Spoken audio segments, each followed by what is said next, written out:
Brigitte Bardot montre une nouvelle fois qu'elle est une femme libre et dévoile quel président l'appelait par un surnom improbable lorsqu'elle le côtoyait. Actrice culte du cinéma français des années 60 et 70, Brigitte Bardot a par la suite mis de côté sa carrière d'actrice pour se concentrer sur la lutte contre la maltraitance animale. Un combat qui l'a fait déraper plus d'une fois, mais qui ne l'a visiblement jamais empêché d'avoir l'oreille des différents présidents qu'elle a pu côtoyer. Pour tout dire, elle a rencontré tous ceux de la Ve République, dont Charles de Gaulle. Si elle a pu leur parler, tous ne l'ont pas rencontré en personne. Dans un entretien accordé au journal Le Point, l'ancienne comédienne qui a eu droit à son biopic au printemps dernier révèle n'avoir jamais vu François Hollande. « Je n'ai jamais rencontré François Hollande, mais je l'ai eu une fois au téléphone, en 2012, à propos d'une histoire d'éléphant dont le préfet de Lyon avait ordonné l'euthanasie en vertu du principe de précaution. Les deux animaux du parc de la Tête d'Or avaient fait la une, et décision avait finalement été prise de les sauver.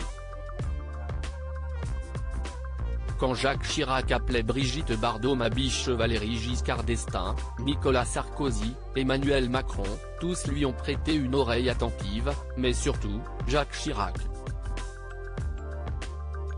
Entre le président des Pommes et la comédienne glamour du cinéma français, le protocole avait laissé sa place au sobriquet. Brigitte Bardot révèle en effet le surnom que lui donnait le chef de l'État aujourd'hui décédé. Lorsqu'elle avait pu le rencontrer, il était adorable, il m'appelait ma biche et m'envoyait des petits mots charmants. Il avait peut-être une petite idée derrière la tête, lance-t-elle en riant. Pour autant, cela ne l'a pas empêché d'être déçu. Chirac est celui qui m'a le plus promis, mais il n'a rien tenu du tout. Même constat amer pour Emmanuel Macron, ça aura été un fiasco total. Lorsque je l'ai rencontré en 2018, j'ai été surprise par son sérieux et l'attention qu'il portait à tous les sujets que nous avons abordés.